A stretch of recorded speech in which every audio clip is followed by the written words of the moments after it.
Hey guys, what's up? It's Keaton from the great state of Michigan, otherwise known as the greatest state in the US. So I'm making this video because I'm an exchange student and I'm constantly surrounded by other English-speaking exchange students. Not only just from all over the US, but from English-speaking countries around the world.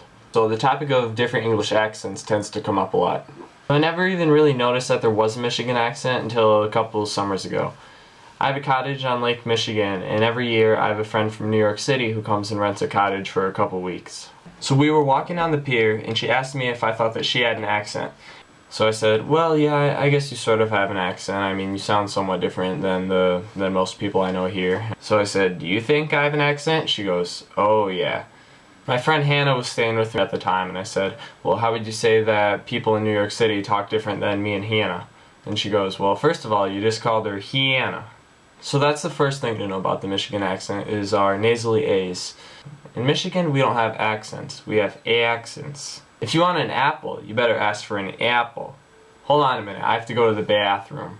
Last year I went on spring break in Kentucky and Georgia with my cousin from Oregon, and the topic of different English accents came up again, and I said, well, what have you noticed about the Michigan accent? And she said, well, when I was younger, I always found it interesting that we went to McDonald's instead of McDonald's. That brings us to the second part of the Michigan accent. The short O sound is way overdrawn.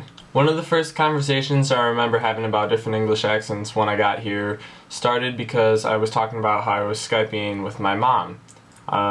Apparently I didn't say mom right, so everyone would make fun of me and go, my mom, I was Skyping with my mom. And then just last weekend I was hanging out with some friends from Canada, and I used the word sloppy, and then my friend didn't understand, and he said, what? And I said, sloppy, and he said, what? And I said, you know, like in Sloppy Joe's. He goes, oh, sloppy? And I said, yeah, and he said, well, why were you saying slappy? I said, what are you talking about? So later I said, alright, so what's that thing that's like a broom but you use it to clean a wet floor?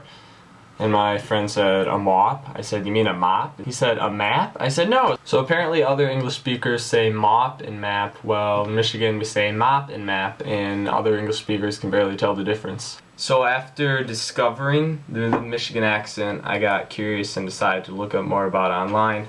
And I figured out that there's also some other vocabulary that's unique to Michigan, or at least to the Midwest. In Michigan, we don't really take the time to say refrigerator. It's just refrigerator. In Michigan, you don't go to the Secretary of State. You go to the Secretary of State. In Michigan, you don't go shopping for groceries. You go shopping for groceries. In Michigan, we don't have a government with the N's. We just have a government. When you meet someone else from Michigan, assuming they don't live in the UP, you always show them where you live in the mitten. But be careful, it's not a mitten, it's a mitten. Just like my name is Keaton, not Keaton. And lastly, I don't care what you say, this is not soda, this is not a fizzy drink, it's pop. Pop! So whether you're a fellow Michigander or whether you live outside of the great state, let me know if you agree or disagree with what I said. I'm twisted in a different shape and toss you in Michigan Lake for fisherman's sake.